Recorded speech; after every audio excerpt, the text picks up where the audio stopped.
नमस्कार। Odia news editorial analysis को स्वागत करुछु मो प्रसाद। चलतु पढ़िबा आर्टिकलटे स्वप्न संभव हेबार कथा।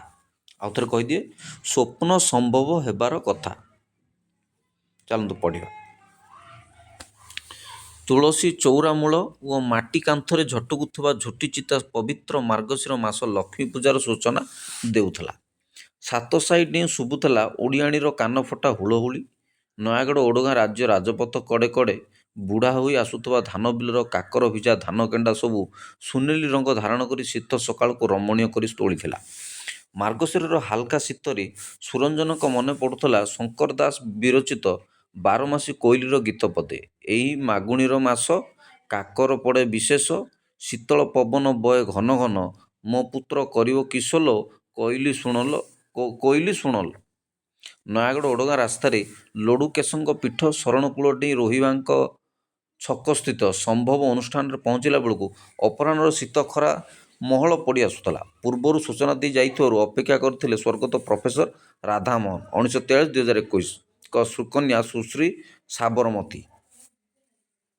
जैविक कृषि क्षेत्र उल्लेखनीय अवदान लगी पद्मश्री सम्मान जुग्म भाव सम्मानित यही पिता पुत्री जोड़ी ओडगाँ ब्लकर रंगणीपाटଣା ग्राम जन्मित प्रोफेसर राधामोहन रोहिबांकर थिबा एही पथुरिया मोरम माटीर मरुभूमि सदृश अंचल को सबुजिमार भरिदी असंभव को संभव परिणत कर एठारे एक अनुष्ठान गढ़ी यार ना देते संभव।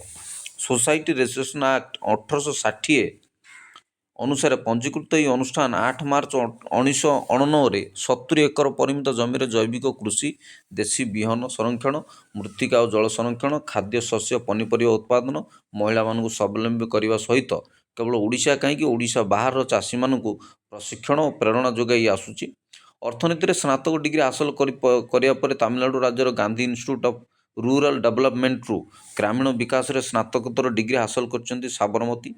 तापर ऑक्सफाम रे जोगदे मध्यप्रदेश किसी काल कार्य करते तापर चाकरी छाड़ी पिता स्वप्न को साकार करने घर को बाहुड़ते प्रगति और परिवेश मध्य संतुलन रक्षा करी मनीष किपर एक सुस्थ निराम जीवन यापन कर से दिगरे अधुना से व्रती अच्छा।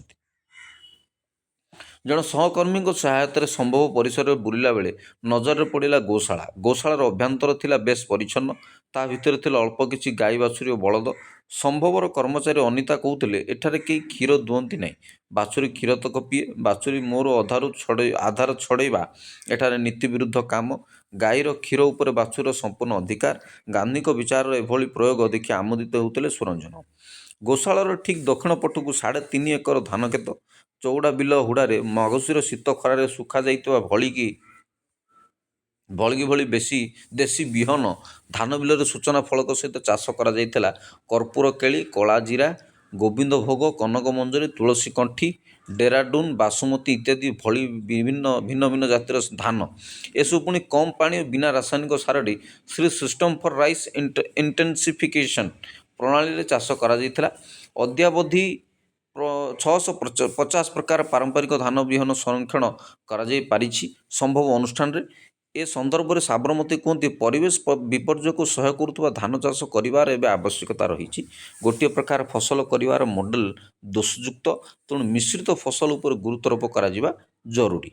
देशी विहन संरक्षण बाबद मत थिला जे व्यवस्थित भाव में लक्षाधिक विहन जहाँ चाषी मान द्वारा विकसित होता ताकू सेमानकठारु दूरे रखागला। केतक देशी धान जाति सबुदिन लोप पाईगला। बारंबार देशी विहन विरोध में कहुवर से सबू चाष कर आग्रह चाषी भर रहा नहीं फल केवल विहन हाथरू गला नहीं ता सांगरे चाषींकर परीक्षा और अनुभूति मिलूवा हजार हजार वर्ष धरी विकसित होता ज्ञान कौशल संस्कृति चलीगला। साबरमती कहती सरकार जैविक कृषि को विधिवत योजना भाव में ग्रहण करने आवश्यक जदि गाँ बा पंचायत गुड़िक निज तरफ जैविक कृषि गुरुत्व को हृदयंगम कर सरकार को विषमुक्त बा गाँ बा पंचायत करने निज तरफ आवेदन करते एवं सरकार सेमानकर आवश्यकता पूरण पर किसी सहायता दियंते ताहले कृषि क्षेत्र में प्रकृत परिवर्तन आसी पारंता।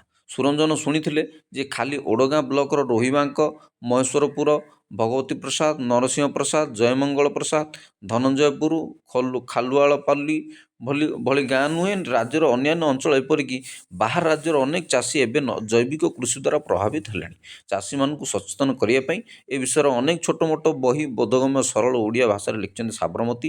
ଯୋଗ୍ୟ ହୋଇଥିଲେ ବଢ଼ାଇବା, ଅଯୋଗ୍ୟ ହୋଇଥିଲେ ବୁଡ଼ାଇବା, ବାଡ଼ିପଟୁ ଚୋର ବୋହି ନେଲେଣି, ସିଂହ ଦୁଆରେ ତାଲା, ମଞ୍ଜିମାନଙ୍କ ସଂସାର, ଗାଁ କନ୍ୟା ସିଙ୍ଗାଣି ନାକି, ବଡ଼ ବଡ଼ ଗଲେ ଫସର ପାଟି, ସାନ ଆସିଲେ ବେସର ବାଟି ଇତ୍ୟାଦି ତା'ର ଉଦାହରଣ। ନୀଡ଼ ଫେରନ୍ତା ଚଢ଼େଇଙ୍କ କଳରବ ସାଙ୍ଗକୁ ମଗୁଶିରର ଶୀତ ସଞ୍ଜ ଷୋହଳ ନଇଁ ଆସୁଥିଲା। ସୁରଞ୍ଜନ ବାହୁଡ଼ିଲା ବେଳକୁ ସମ୍ଭବ ପରିସରରେ ନିର୍ମିତ ସ୍ୱର୍ଗତ ପ୍ରଫେସର ରାଧାମୋହନଙ୍କ ସ୍ମୃତିସ୍ତମ୍ଭ ନିକଟରେ ମୁଣ୍ଡିଆ ମାରି ସେଥିରେ ଉତ୍କୀର୍ଣ୍ଣ ତାଙ୍କ ମୁଖ ନିଃସୃତ କେଇପଦ ବାଣୀ ପାଖରେ କ୍ଷଣିଏ ଅଟକି ଗଲେ ଓ ପ୍ରଫେସରଙ୍କ ସହ ବିତାଇଥିବା ତାଙ୍କ ପୂର୍ବ ଦିନର ସ୍ମୃତି ସଜଳ ଅନୁଭୂତିଗୁଡ଼ିକୁ ମନେ ପକାଉଥିଲେ। ମୁଁ ଲକ୍ଷେ ବର୍ଷ ବଞ୍ଚିବାକୁ ଚାହେଁ, ତାହେଲେ ମାନବ ଜାତିର କଲ୍ୟାଣ ପାଇଁ ମୁଁ ଯାହା ସ୍ୱପ୍ନ ଦେଖୁଛି ସେ ସାକାର କରିପାରିବି। ଧନ୍ୟବାଦ।